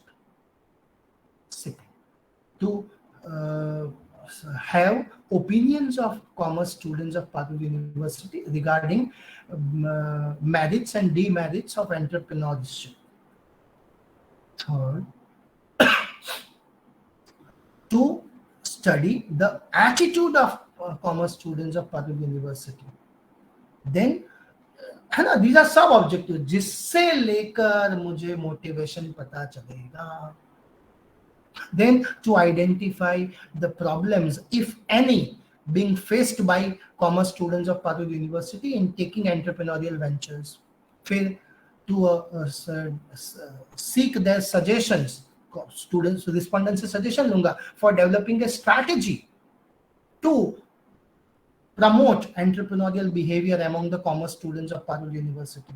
ये सारे मेरे सेकेंडरी ऑब्जेक्टिव्स जो प्राइमरी ऑब्जेक्टिव को अचीव करने में हेल्प करेंगे. देन और एसेस भी करना है इन ऑब्जेक्टिव्स को कि कोई ऑब्जेक्टिव ऐसा ना हो जो अचीव ना हो पाए, फालतू का ना हो अल्टीमेटली. फिर सबसे बड़ा operational definitions of various concepts and constructs in the research problem. Title, आपका जो टाइटल होता है रिसर्च स्टडीज का, उसमें यूज होने वाला हर एक शब्द आपको ऑपरेशनली डिफाइन करना पड़ेगा. कैसे? से फॉर एग्जांपल मैं कहता हूं कि भाई entrepreneurial motivation of Parul university commerce students. So entrepreneurial motivation पहले तो ये डिफाइन करो, कैसे मेजर करोगे वो बताओ. फिर कॉमर्स स्टूडेंट्स क्या मतलब है इसका, तो वो बताओ कि भाई बीकॉम, बीबीए, एमबीए, एमकॉम कौन से हैं ये. फिर पारुल यूनिवर्सिटी को भी डिफाइन करो. आप ये मत बोलो कि सब जानते हैं, नो, रिसर्च में तो आपको सब कुछ डिफाइन करना पड़ेगा ताकि कोई लोचा ना हो. मैं आपको अपना थीसिस बाद में है ना तुरंत दिखाता हूं तो आप ये चीज बहुत जल्दी समझिए. से for example communication skills of school going students in south Gujarat. Communication skills को डिफाइन करना पड़ेगा कि कम्युनिकेशन स्किल्स बहुत सारे होते हैं. स्पीकिंग मतलब verbal speaking skills, then the writing skills, then listening skills, reading skills, non-verbal skills, बहुत सारे कौन सी skills. फिर स्कूल गोइंग स्टूडेंट्स क्या मतलब है, जूनियर केजी टू 12th. फिर साउथ गुजरात भी डिफाइन करना पड़ेगा कि कहां से कहां. फिर स्कूल गोइंग में प्राइवेट स्कूल्स, गवर्नमेंट स्कूल्स, सब की क्या, ये सब डिफाइन करना पड़ेगा तो आपका बाउंड्री सेट होगा. This is known as formulation of research problem. सिर्फ टॉपिक दे देने से या कि माय रिसर्च टॉपिक इज और this research paper focuses on entrepreneurial motivation of commerce students of Parul university, ये फॉर्मुलेशन ऑफ रिसर्च प्रॉब्लम नहीं है. आपको ये ऑपरेशनल डेफिनेशंस भी देने पड़ेंगे. अब मैं आपको आगे ले जाता हूं. फनेलिंग अप्रोच इसको हम कहते हैं, मार्केटिंग में ये बहुत पॉपुलर होता है. बड़े एरिया में आप एचआर में करना है, फिर एचआरडी में करना है, फिर क्वालिटी ऑफ वर्क लाइफ पे करना है, फिर quality of work life of GSRTC employees करना है, फिर quality of work life of driver, conductor, mechanic करना है. तो ब्रॉड से फनेल मतलब गणनी આપણે ઘરે જે ચા બા ગાળીએ ને તમને તો ખબર જ હશે. सो फनेलिंग अप्रोच होता है formulation of research problem. Broad से माइक्रो स्पेशलाइजेशन की तरफ आप आगे बढ़ते हो. That's why research is knowing everything about something. समझ रहे हैं आप मेरी बात. और 3 सबसे बड़ी कंसर्न्स होती है रिसर्च में. What is your research topic? Is it a novel topic जो आज तक नहीं हुआ है, और is it an overdone topic? Job satisfaction, motivation सब कर चुके हैं भाई, तू नया क्या करेगा उसमें. ये टॉपिक दिमाग में रजिस्टर भी नहीं होते हैं. सो एक लोगों की आंख खुल जाए कि यार ओ माय गॉड ऐसा कोई टॉपिक. दूसरा, who is your research guide? दूसरा कि आप जिसके अंडर में रिसर्च करना चाहते हैं उसका भी बड़ा नाम होना चाहिए, नहीं तो वो रिसर्च गाइड ही इतना लेभागू होता है, उसकी ही कोई इमेज नहीं है एकेडमिक या रिसर्च वर्ल्ड में, वो ही मैनिपुलेशन करता रहता है, तो आप कितना भी अच्छा काम क्यों ना कर ले, आप जाने पहचाने नहीं जाएंगे। और तीसरा सबसे बड़ा, फ्रॉम विच इंस्टीट्यूट और university you are pursuing your research, वो इंस्टीट्यूट या यूनिवर्सिटी भी ब्रांडेड होना चाहिए, है ना। कई सारे वो राजस्थान के जिन्ना है ना, जिसका नाम भी हम लेना नहीं चाहते क्योंकि वो कंट्रोवर्शियल है, ऐसी यूनिवर्सिटी से डिस्टेंस लर्निंग में पीएचडी ले आते हैं और फिर फंसते हैं यहाँ। गुजरात में भी कई सारे ऐसे यूनिवर्सिटीज हैं जिसमें आप पीएचडी के लिए रजिस्ट्रेशन या तो जाओ तो वो आपको सीधा पूछ देते हैं, नॉट बिहाइंड द कर्टेन, कि थीसिस लिखोगे, आप बोलोगे सर मैं तो सरकारी कर्मचारी हूँ, टाइम ही नहीं मिलता, तो बोले 50,000 रुपये और दे देना, वो भी कर देंगे। तो इससे आप लॉन्ग टर्म में टिक नहीं पाएंगे भाई साहब। ये 3 सवाल दिमाग में रखिएगा। हु कैन हेल्प मी और मोटिवेट मी, पहले मैंने कहा था सिर्फ मी, अब मैं 2 चीजें बताता हूं। एक तो I me and myself, Salman Khan जो कहता है कभी अंडर एस्टिमेट मत करो, और दूसरा रिसर्च गाइड, फोटो रामायण का है। हनुमान जी सर्वशक्तिमान थे, सब कुछ कर सकते थे, मगर जब सीता को ढूंढने के लिए ओशन आ गया, somebody needs to fly over the ocean, तो Hanuman ji also got frustrated, he was worried, I can't do this। फिर वो भालू के मुंह वाला Jamvan, you can see on the slide, वो आया and he could make him realize his true potential। Our research guide is our Jamvan who shows confidence in us। मगर हमें भी रिसर्च गाइड से एग्री और डिसएग्री करना पड़ेगा और हमें खुल के बात करनी पड़ेगी। We should open our cards. आप रिसर्च गाइड से भी अगर छुपाएंगे बातें तो नहीं बनेगा। कुछ नहीं आता है तो ब्लंटली बोलो सर मैंने आज नहीं समझ पड़ती, तो वो आपको समझाएगा ना। उसको क्या क्या सपना थोड़ी आएगा कि आपको ये नहीं आता है क्वेश्चनियर में, या तो ये सैंपलिंग में प्रॉब्लम है, या तो एसपीएसएस सॉफ्टवेयर, या तो स्टैटिस्टिकल एनालिसिस में इश्यूज है, हाइपोथेसिस नहीं बन रहा है आपसे। सो गाइड से खुल के बात करें, स्ट्रॉन्ग सेल्फ बिलीफ रखें। आप देखिए बिल्ली भी आईने में देखती है तो शेर मानती है अपने आप। आप जब तक आई कैन आई विल नहीं मानेंगे नहीं होगा। दूसरा आप देखिए आप आज किस स्टेज में है रिसर्च के, वो आपको सोचना है। आई कांट का एपोस्ट्रोफी टी आप ही निकाल सकते हैं, सो वो आपको करना है। अब मैं आपसे एक इजाजत चाहता हूं, इस प्रेजेंटेशन को स्टॉप करके मैं आपको वो जो 7 स्टेप्स हमने सीखे हैं ना, और जो 6 सुपर कंसर्न सीखे हैं, क्योंकि टाइम हमारे पास अब सिर्फ 5-7 मिनट रह गए हैं, तो मैं आपको उस पे बात करना चाहूंगा कि मैंने जो बेस्ट पीएचडी करा है नेशनल लेवल का, उसमें ये स्टेप्स कैसे इंप्लीमेंट हुए, ये कोई नहीं दिखाता है ना। आप किसी भी अपने टीचर को या अपने बहुत करीबी को भी बोलिए तो वो research is a very secret thing. लोग मैं आपको रिस्क लेके ये दिखा रहा। अब देखिए टॉपिक क्या था, ऊपर लिखा हुआ है, perceived quality of work life and job involvement among employees of selected divisions of GSRTC, Gujarat state road transport corporation.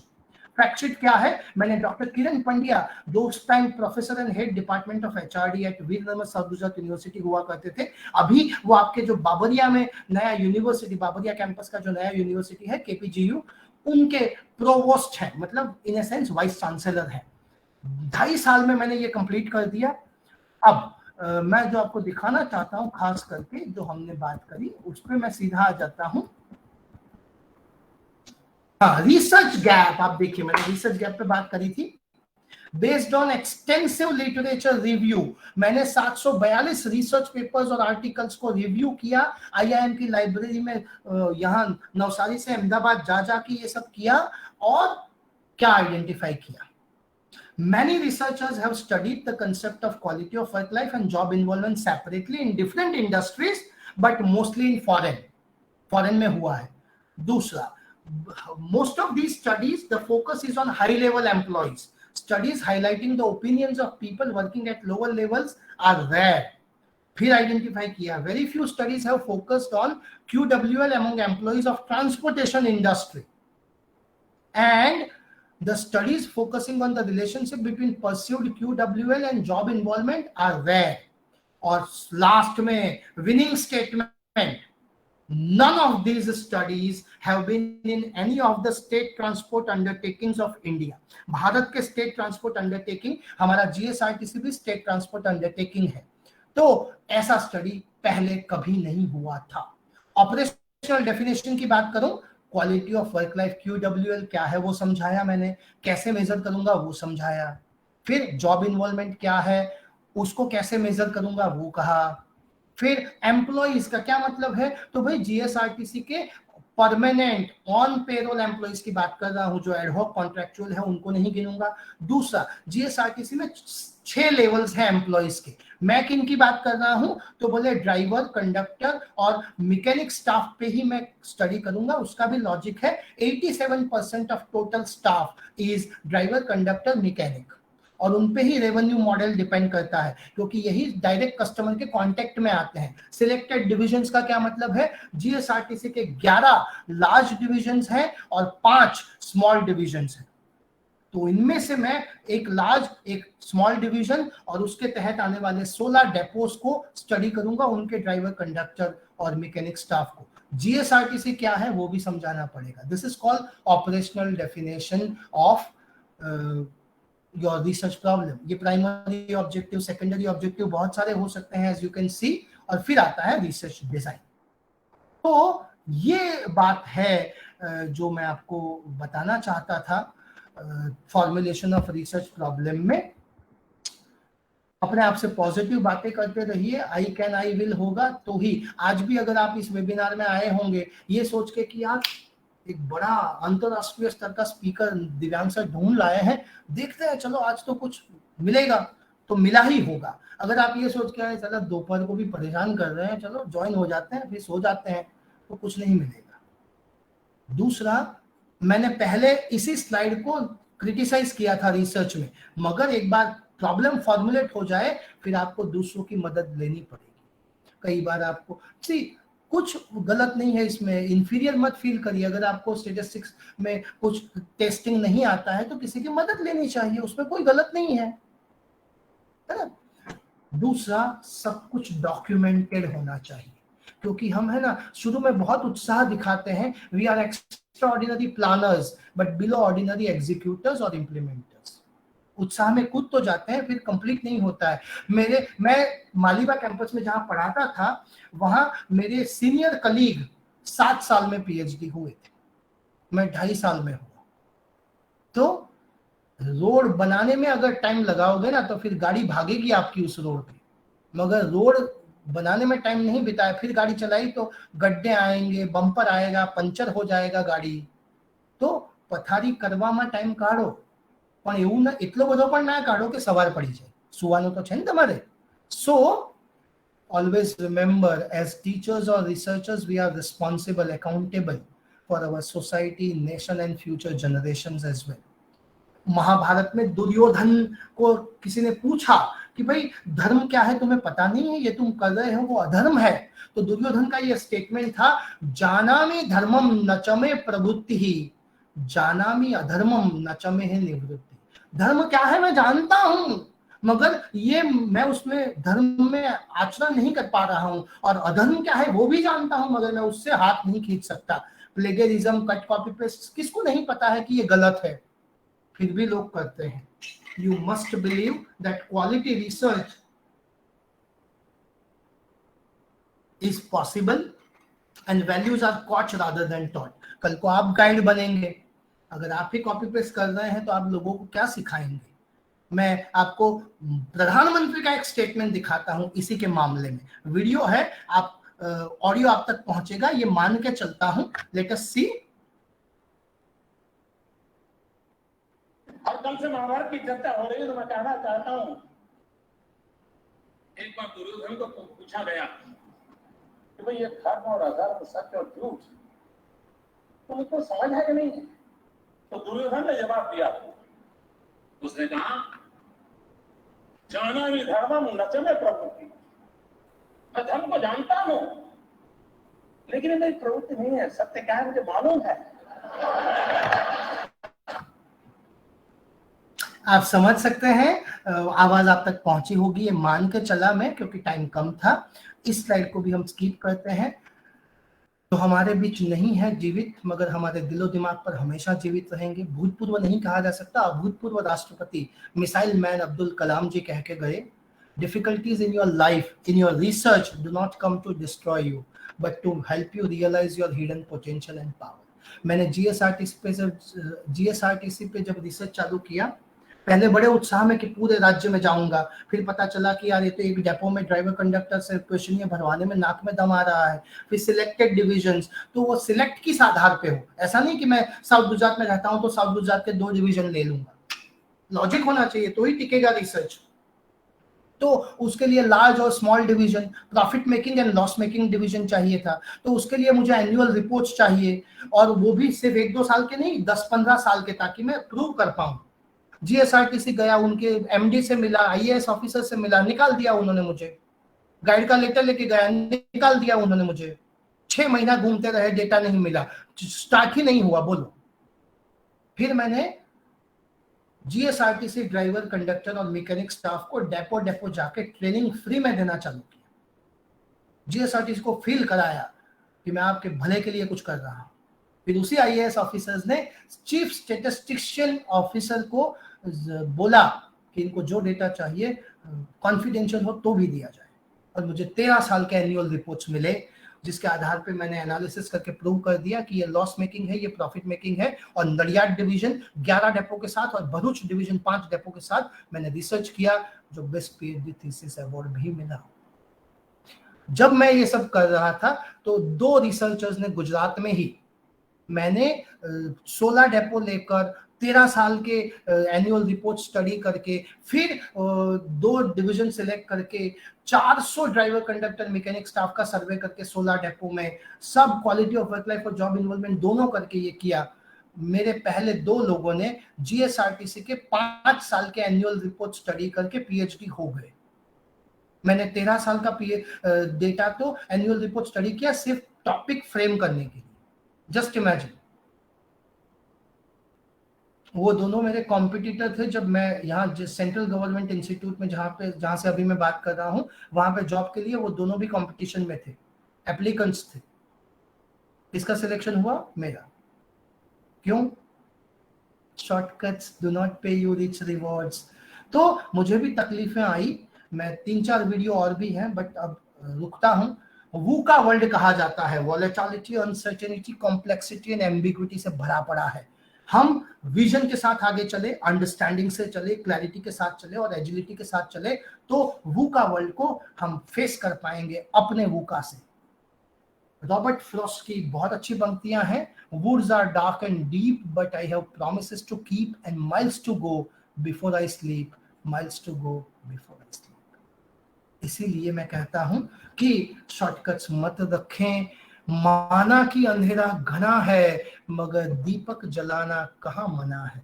सब पेड जर्नल्स में छाप रहे होंगे पेपर, सब मेरे 4 स्टूडेंट मुझसे पहले पीएचडी हो गए, वो आज भी असिस्टेंट प्रोफेसर हैं, और मैं प्रोफेसर की एलिजिबिलिटी भी 2 साल पहले पार कर चुका। वो आज भी 50,000 में खेल रहे हैं, मैं 2.5 लाख रुपया महीने का सरकारी दामाद बना हूं, और ट्रेनिंग सेशंस पुरजोश में चलते हैं। So before you end and we disperse, please consider 3 things. What you will start doing from today, what you will stop doing, which was cut copy or whatever it may be, and what you will continue to do, what good things you are following. Always remember, we are the pillars or backbones of our youngest nation of the world. We have many expectations from our youth. So you are responsible to all these things. Doing quality research will take us from this to this, left to right. आप कभी ऐसे नहीं दिखेंगे, shortcut नहीं अपनाओगे तो, steps follow करोगे तो हमेशा विनिंग पोजीशंस में आओगे। एक लंबी ये रेस है ना, ओवरनाइट कुछ नहीं होता है। You need to be passionate, patient and perfectionist. मैंने 3 पहले भी बोला था, आई कैन, आई विल हमेशा मानो, तो ही आप आगे बढ़ पाओगे। जाग्यात्या थी सवार, you are your own brand. मैंने अब तक 81 पेपर्स प्रेजेंट किए हैं, रिसर्च पेपर्स 54 पब्लिश किए हैं, उसमें से most of papers are in UGC recognised journals, approved journals. मैं मेरे किसी भी स्टूडेंट को वो अगर कुछ भी शॉर्टकट अपना के पेपर लिखता है तो मैं अपना नाम लिखने नहीं देता हूँ। बाकी कोई गाइड मना नहीं करता है, गाइड सामने से कहता है तू अपने पेपर में नाम लिखना मेरा, आई डोंट वांट।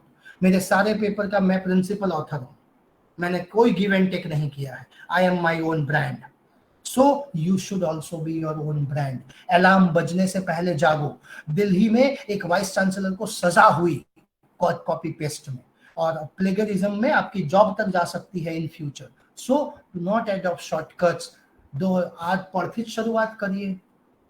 अब आपको कोई पूछे are you clear, confident and concerned about correct formulation of research problem, तो आपका जवाब क्या होना चाहिए? यस, इस बच्चे की तरह। बिकॉज यू नो छेल्लो दिवस एक मूवी आवेली હતી, તો આ પરથી જ શરૂઆત કરીએ। છેલ્લો દિવસ અત્યાર સુધી જેમ ચાલ્યું તેમ ચાલવા દીધું, હવે એક નવી શરૂઆત કરીએ।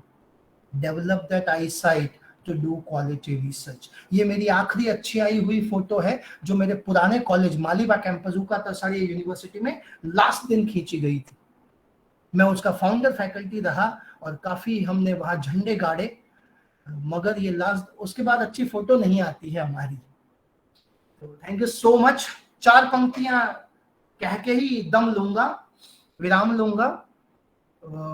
पद्मश्री अवार्ड विजेता शायर निदा फजली जी की 4 पंक्तियां हैं, आपको समर्पित करता हूं। सफर में धूप तो होगी, माय डियर फ्रेंड्स, सफर में धूप तो होगी, जो चल सको तो चलो, सभी हैं भीड़ में यहां, तुम भी निकल सको तो चलो। किसी के रास्ते किसी के वास्ते राहें कहां बदलती है यहां, you are not a special one. किसी के वास्ते राहें कहां बदलती है यहां, तुम खुद ही खुद को बदल सको तो चलो। So change yourself instead of trying to change the world. ये हमारा मार्केट में आया हुआ सेकंड प्रोडक्ट है जिसकी हम बहुत मार्केटिंग करते हैं, मेरा दूसरा बच्चा है। तो अगर आपके कोई सवाल है, मैं आशा करता हूं कि इस दोपहर में आपने जो मेरे साथ टाइम बिताया, it was worth spending and investing. अगर आपके कोई सवाल हैं, बेबाक बन के पूछिए। एक वीडियो इस पे भी था, मगर वीडियो फिर कभी। ये मेरे कांटेक्ट डिटेल्स हैं, पिछले 25 सालों से ये बदले नहीं है। मैं ईमेल आईडी और मोबाइल नंबर वही रखता हूं।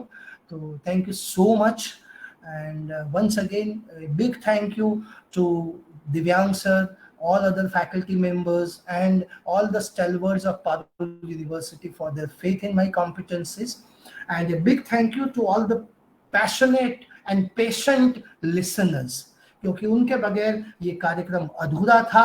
तो मैं तहे दिल से उनका शुक्रगुजार हूं। मैं तो यही कहूंगा कि भाई बेहतर से खूब और खूब से बढ़िया तलाश करना तुम, दरिया अगर मिला ही है तुम्हें तो समंदर तलाश करना तुम, और थक कर यूं ना बैठना क्योंकि उड़ान अब भी बाकी है। जमीन खत्म हुई तो क्या हुआ, आसमान अब भी बाकी है। और लास्ट में 2 पंक्तियां और हैं। लोग मुझे पूछते रहते हैं, इतने सारे अवार्ड्स पा लिए, बेस्ट पीएचडी थीसिस मिल गया, अब क्या करोगे आप, अब क्या लक्ष्य है, और इतने सारे कैसे पा लिए? कई लोगों को लगता है it is just by luck and chance. No friends, luck और चांस से कुछ नहीं होता है। It is your hard work that pays you rich rewards at the end of the day। तो 2 पंक्तियां उसको समर्पित है। I am very proud of these 2 lines। The 2 lines are, आसानी से नहीं मिलते हैं ये शोहरतों के जाम। My dear friends, आसानी से नहीं मिलते हैं ये शोहरतों के जाम, काबिले तारीफ होने के लिए वाकिफे तकलीफ होना पड़ता है ना। बहुत तकलीफों से गुजरकर लोगों को आप अपना लोहा मनवा सकते हैं, लोगों को आप फील करा सकते हैं that I deserve the attention, I deserve an applaud, and I deserve to be invited number of times to prestigious setups. That is only because I have traveled the tough road, I have traveled the distance in my career and still going on. I am just 42, I have 20 more years in my career, so I am pretty sure that I will put a mark of my name Even if I will die, after that also people will remember me. So 18 recommendations में से 16 recommendations GSRTC ने implement करी PhD में. तो GSRTC का मैं celebrated speaker रहा हूँ उनके क्लास 1 अधिकारी के लिए भी. मैंने पूरे भारत के 600 से ज़्यादा IAS अफसर्स को भी ट्रेनिंग दी है. बट आज एक बहुत अच्छा मौका मिला ये हमारे देश यंगिस्तान से बात करने का, उसके लिए मैं आपका आभारी हूँ. और अब ओवर टू यू दिव्यांग sir. Thank you so much. Thank you, sir. Thank you, sir, for your excellent word of wisdom on a research problem formulation, the tough start. So, in a very, very unique way, sir, your guidance will definitely enrich knowledge of all listeners. Providing vote of thanks to you, sir, is just like saying or speaking about Sachin Tendulkar's technical skill from Ashish Nehra's mouth. So, sir, it's quite unique and innovative presentation for me. I also learn a lot, sir. Thank you so much, sir. Thank And you so if much. Thank you so a much. listener have any queries, please write down in the chat box or send me your queries afterward. We'll surely ask the expert and inform you the same. Thank you all for attending today's webinar. Thank you. Thank you so much. Thank you so much. Have a good day, and we will remain connected, sir. Sure, Thank you sir. so much. Sure, sir. Thank you. Thank you. Shall I leave now? Yes, sir. Yes, sir. Okay. Thank you so much.